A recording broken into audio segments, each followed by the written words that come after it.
Early on the morning of October 7th, 2022, a 4-year-old girl named Milani woke in a second-floor apartment in Bedford County, Virginia.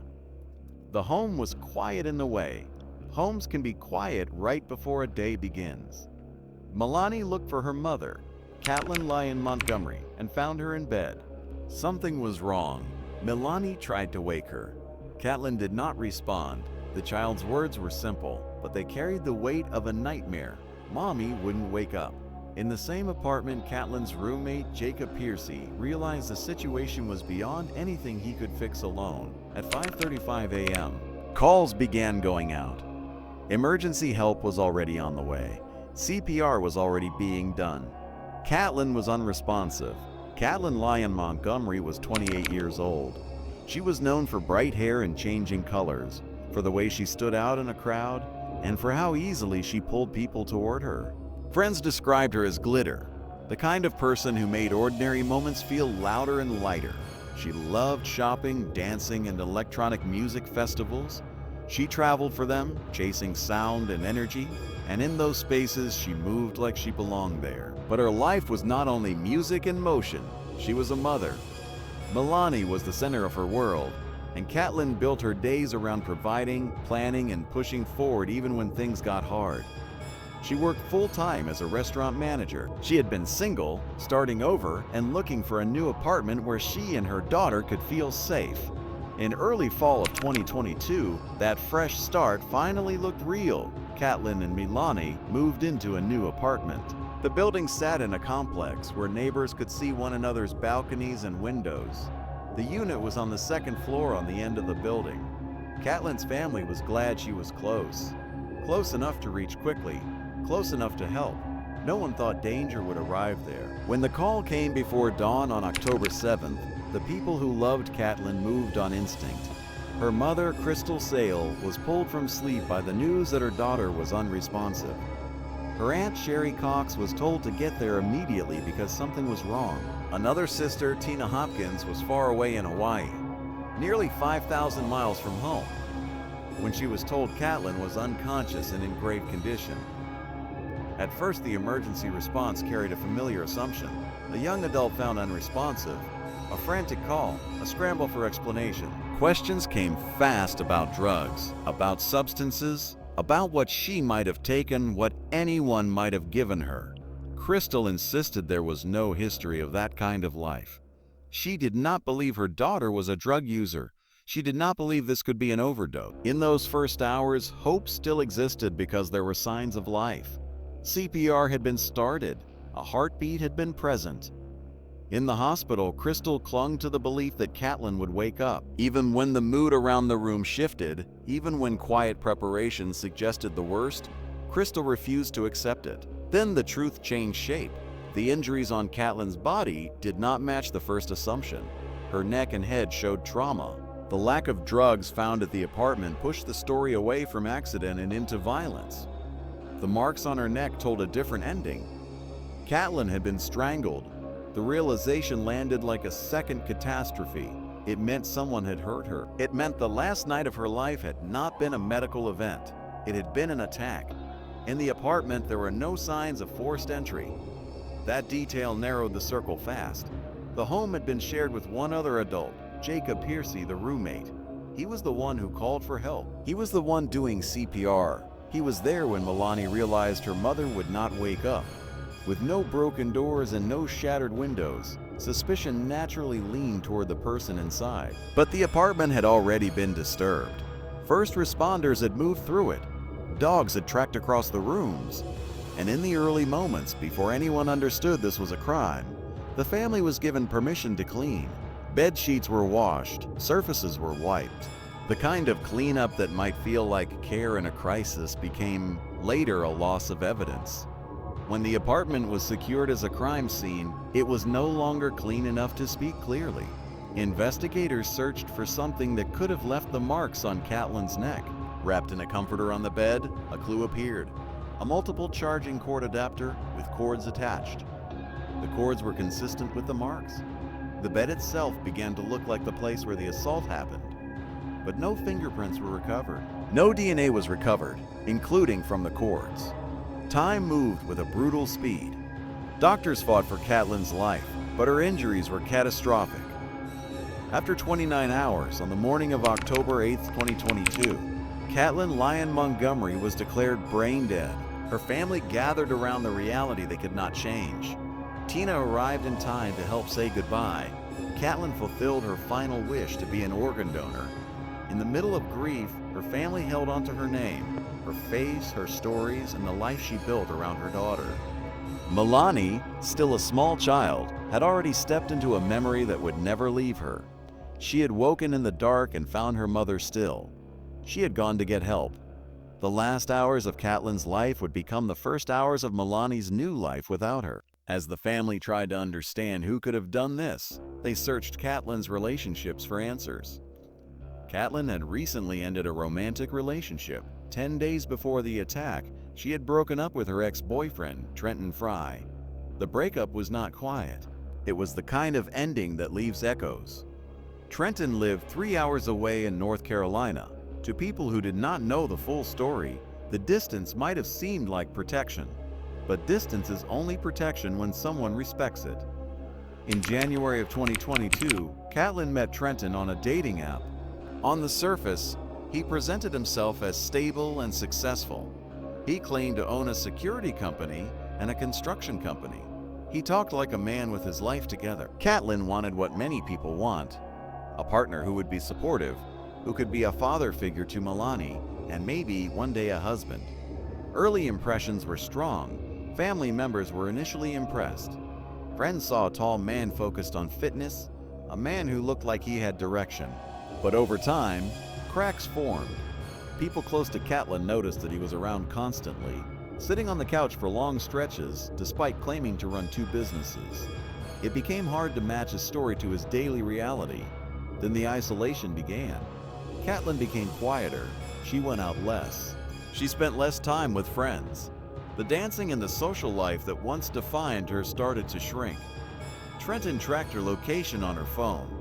The relationship tightened into something that felt like control. Katlyn did not openly confess fear to everyone in her life, but the shift was visible to those who knew her well. Money became another pressure point. Katlyn complained that she was paying for everything. She questioned how someone with so much claimed success could have so little actual stability. Red flags piled up. Trenton tried to convince her to move to North Carolina, promising he would find an apartment. But in early September of 2022, the truth surfaced. He could not secure an apartment because he lacked the credit and reliable income to qualify. When Katlyn learned this, the illusion collapsed. She was furious. She screamed and cried, overwhelmed by the realization that he had lied about the foundation of his life. Days later, she ended the relationship. She blocked him. She cut him off. Around that time, her friend Jacob Piercy was also looking for a place to live. Katlyn and Jacob decided to find an apartment together, giving her a chance to start over without Trenton and without the constant tension. The move placed her closer to family. It felt like progress. But the breakup did not end Trenton's presence. After Katlyn moved into the new apartment, Trenton sat in the parking lot watching. He stayed in the area longer than he should have. He did not fade into the past. He hovered near the life Katlyn was trying to rebuild.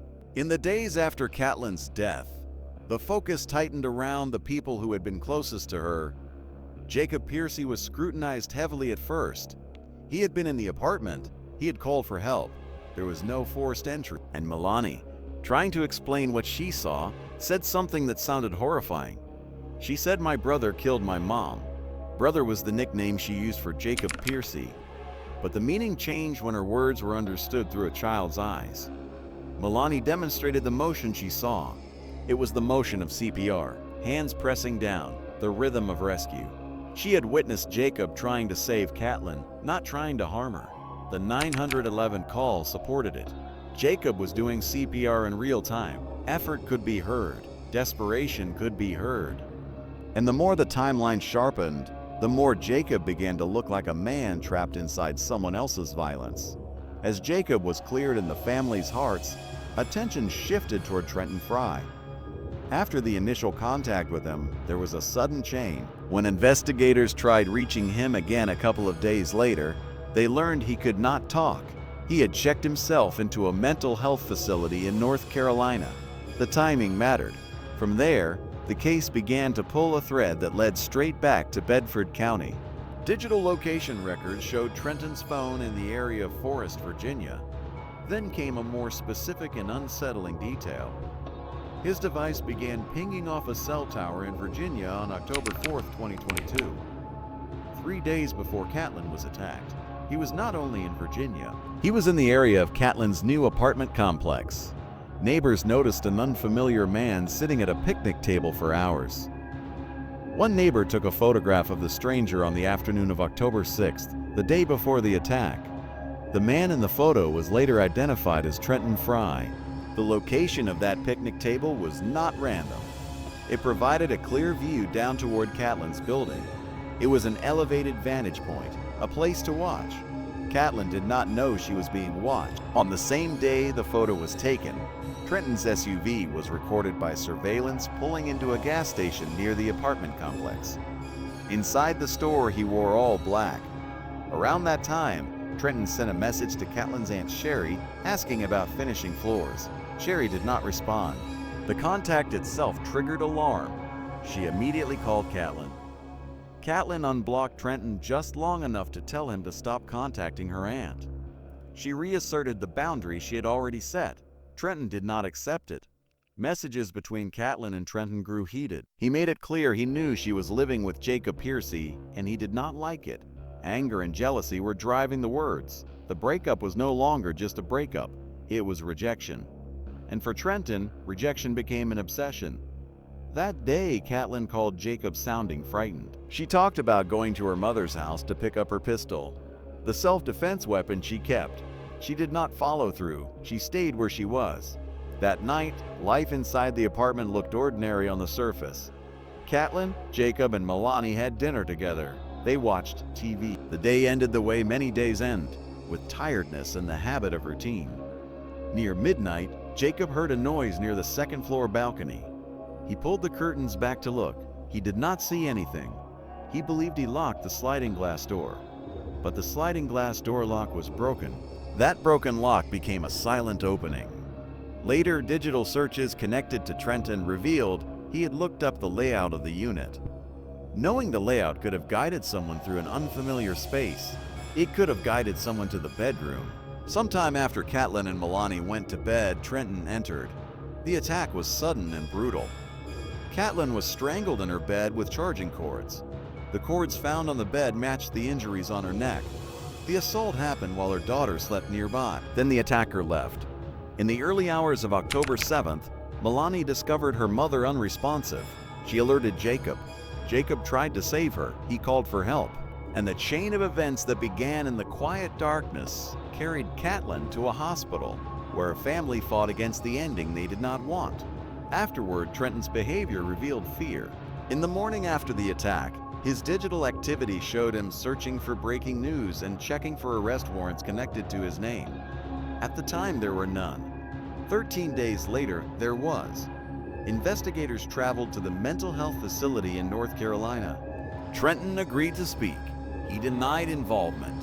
He claimed he had entered the facility because the only person he had ever considered harming was himself. But he admitted he had been in Virginia. He said he was looking for a job and an apartment, hoping he could eventually convince Katlyn to take him back. When confronted with evidence that placed him at her apartment complex, his story bent again. He claimed he had no memory of being there. He described blackouts, long gaps in time, including the hours around Katlyn's attack. For Katlyn's family, the arrest brought a moment of relief but not peace. Katlyn was still gone, Milani was still without her mother, and the case that had started with assumptions and confusion now moved into a long wait for trial. Months dragged on. Court dates shifted. Time kept passing without the closure the family wanted. They filled the silence with Katlyn's name. They posted her photos and memories. They demanded accountability. They placed billboards around town calling for justice, turning their grief into a public insistence that Katlyn would not be forgotten. In March of 2025, 2.5 years after Katlyn's death, the case finally reached trial. Inside the courtroom, the story was laid out as a timeline of obsession, stalking, and escalation. The same digital trail that had placed Trenton in Virginia days before the attack now carried more weight. The phone data showed his presence in the area of the apartment complex. The neighbor's photograph placed him there for hours. Surveillance captured his vehicle near the complex. The message to Sherry, the heated texts, and the all-black clothing painted a picture of preparation. But the most critical connection came from an unexpected detail. After Katlyn and Milani went to bed, Trenton's phone automatically connected by Bluetooth to Katlyn's iPad. That connection became the only piece of evidence that placed Trenton inside the apartment itself, within feet of Katlyn during the window when her injuries occurred. There was also a theory about the noise Jacob heard near midnight. A metal bench belonging to a downstairs neighbor may have been moved and positioned against a brick wall beneath the balcony, creating a way to reach the second floor more quietly. The defense focused on what was missing. No DNA, no fingerprints, a crime scene disturbed and clean. They argued the Bluetooth connection did not prove where the iPad was. They argued the lack of physical evidence left room for doubt. They pushed suspicion back toward Jacob Piercy, suggesting an alternate explanation that turned the assault into an accident. That alternate story did not align with the medical findings. There was no evidence of sexual assault or recent sexual activity. The injuries were consistent with strangulation by an external object. This was not a mistake. This was not an accident. Katlyn had been killed. Jacob Piercy took the stand. He described the night, the fear Katlyn felt, the noise near the balcony, and the morning when Milani told him something was wrong. He described the effort of CPR and the crushing fact that he could not save her. Then Trenton Fry took the stand. It was unexpected. And it mattered, because it meant the jury would hear his version directly. On the stand, he appeared to have regained his memory of the night. He insisted he could not have killed Katlyn. He acknowledged being in the area, but held to a version of events where he stayed outside, where he was devastated, where he was only trying to fix what had already ended. But the timeline did not move around his denial. The jury was given options: first-degree murder, second-degree murder, or not guilty. The family waited, nerves raw, bracing themselves for a decision that could change everything and change nothing at the same time. Deliberations lasted about an hour. The speed of it terrified Katlyn's mother at first. Quick decisions can feel dangerous when the stakes are life in prison and the truth of a murder. But then the verdict came back, clean and final, guilty of first-degree murder. In the courtroom, Katlyn's family broke apart in tears. Trenton Fry showed no visible reaction as the words were read. The contrast was stark. One side of the room flooded with grief that had been building for years. The other side held a man facing the consequences of what he had done. 4 months later, sentencing followed. By then, the damage was not only the loss of Katlyn's life. It was the shape of Milani's future.